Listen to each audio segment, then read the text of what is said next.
evacuating workers and families last week. Obviously, that raises a question about Algeria's credibility. These sites, a lot of them are isolated. This particular one in Amenas is 800 miles from Algiers. There are 2 or 3 dozen other installations that are similarly isolated.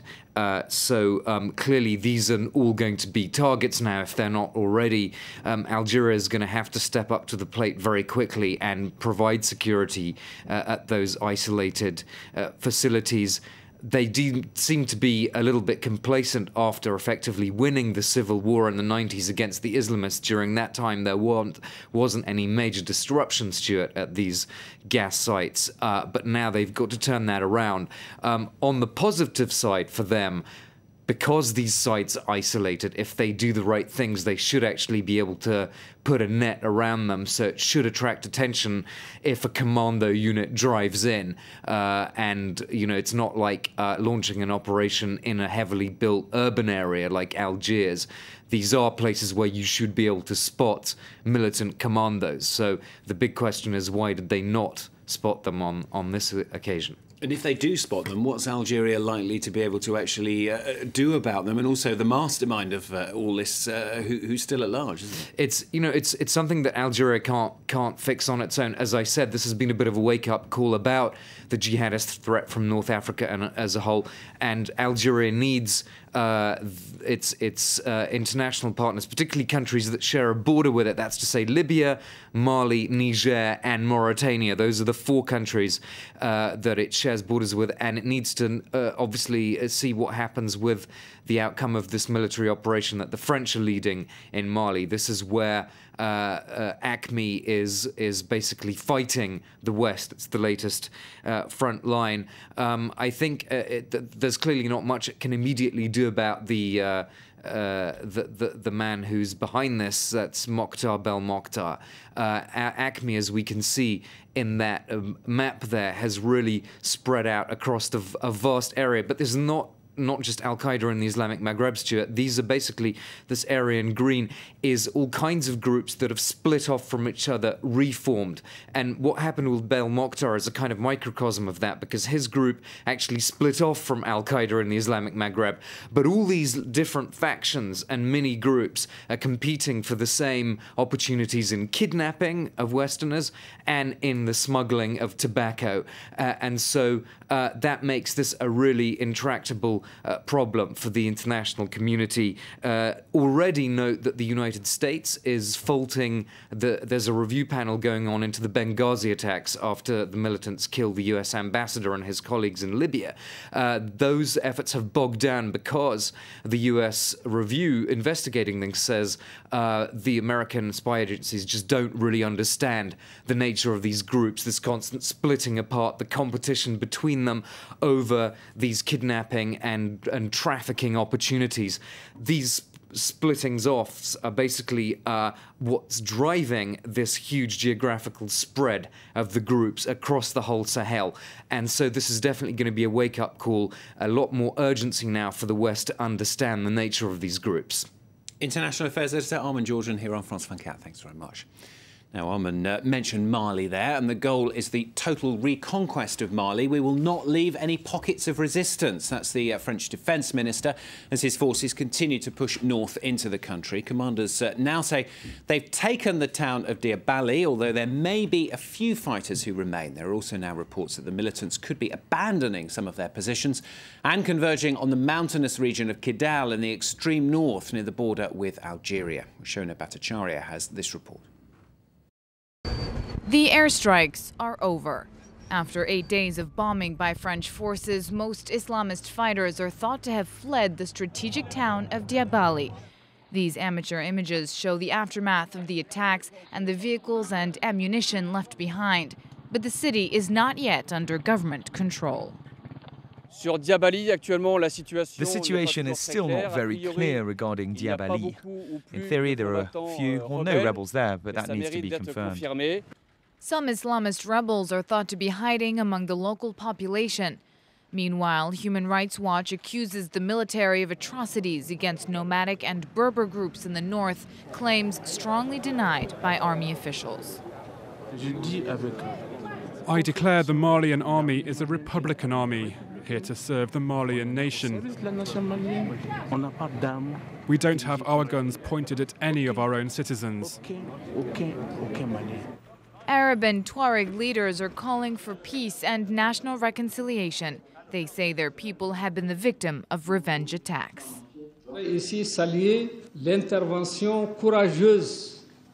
I would like to pay tribute to the brave and decisive intervention of President François Hollande.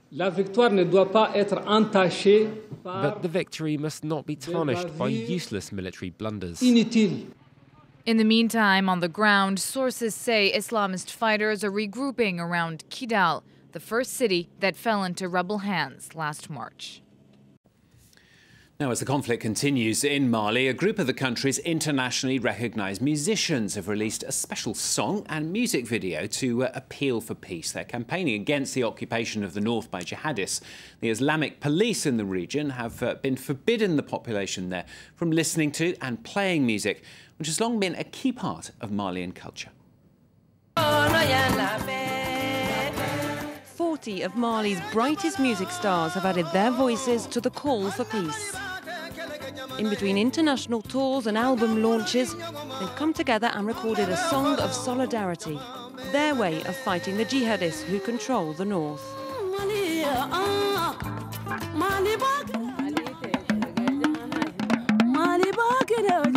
Two of the biggest new artists treat us to an acoustic rendition of the single Mali Ko, which means the Mali issue. Music has been outlawed in the north of the country under the strict application of Sharia law. But here in Bamako, these performers are making their voices heard, giving up their time for free to record and promote the single. After 3 intensive days in the studio, the appeal was born. It's been very difficult to get everyone together in the same studio, but they all came because they love their country, and this is a crisis. What's happening in the north? Singer Sadio is deeply worried about the plight of Mali's famous music scene. Before, I was playing 5 concerts a week, but now I'm lucky if there's 2. Even wedding performances are becoming rare.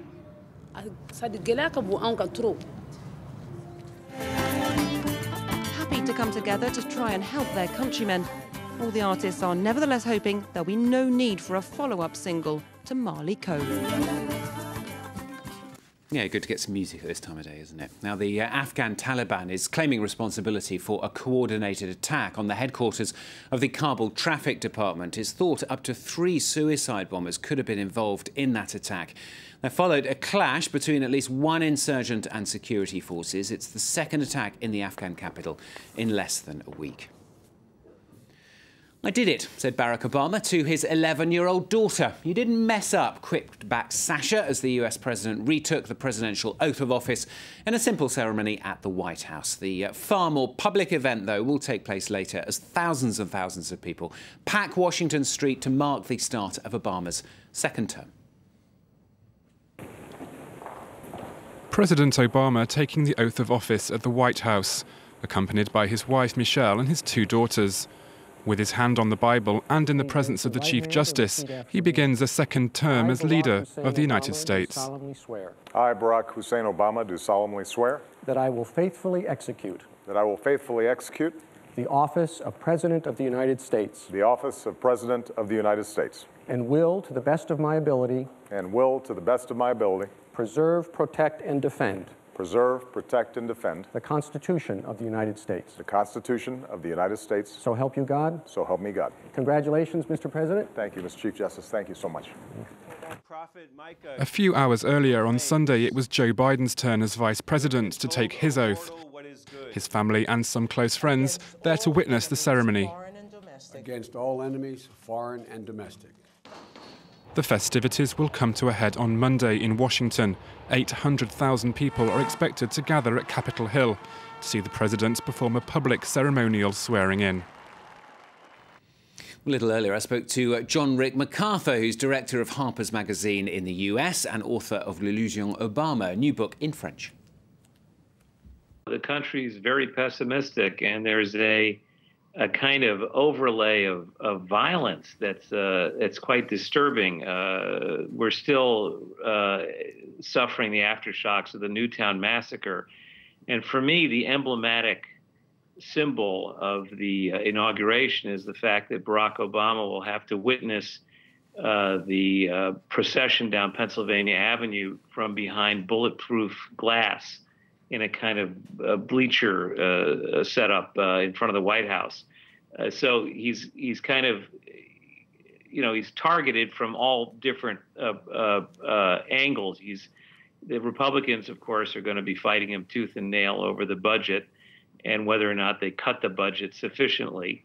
The left of his own party is already very disappointed with him because of his first 4 years, but also the concessions he just made in the negotiations over raising the top marginal rate on income tax. And the gun fanatics are furious with him, even though all he's proposing is a very tepid restoration of the law that existed before, which was that you couldn't buy an assault rifle. John Marie MacArthur there, who is director of Harper's Magazine in the US. And France 24 will, of course, cover that ceremony live a little bit later on. Coverage beginning at 5 p.m. Paris time. So that's in around about 10 hours' time here on France 24. Let's bring you some other news from around the world now. FARC rebels say its unilateral ceasefire declared at the start of peace talks with the Colombian government has come to an end after the government refused to join the truce. FARC's lead negotiator told reporters, "With pain in my heart, we have to admit that we return to the stage of war that nobody in this country wants." The Colombian president has now said the rebels may be planning a new offensive.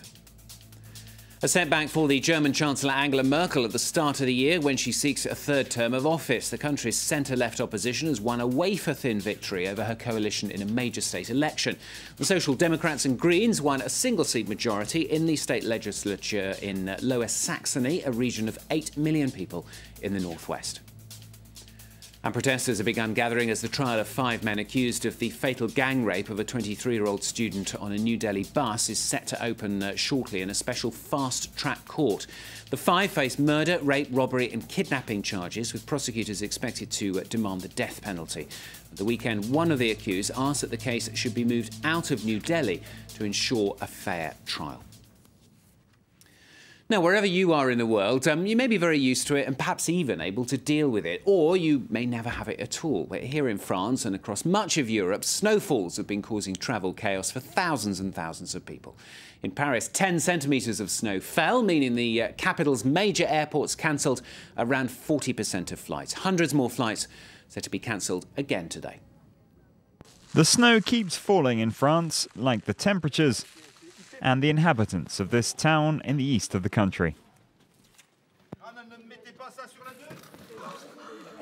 Some have their own ways of coping with the sheet ice, like this man who's put socks over his shoes. But there's only one person who's stable enough to salt the roads. I've got little crampons. Little crampons on my shoes. They're great. Really great. In Paris, 10 centimetres of snow fell overnight and not enough grit has been laid down. Many drivers faced extreme difficulty in getting to their destinations. It's impossible to get up there, too slippery. It needs some grit. There's no grit? No. With a skeleton crew of snowplows manning the highways, it's a real problem if one breaks down. The machine's been going for 24 hours. Because there's so much snow to clear, the machine's suffering a little. Over at Parisian airports, the snow's caused 40% of flights to be cancelled. If it carries on falling, we'll think about it and be more worried as the departure time gets closer. But as we don't know anything about the cancellations, we don't have any reason to think about it. The lounges were reasonably calm, though, due to many staying home. They'd be warned a second day of snow would disrupt flights.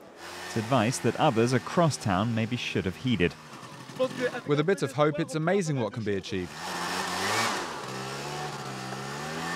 Even more snow is expected after the weekend. Apparently we might get a little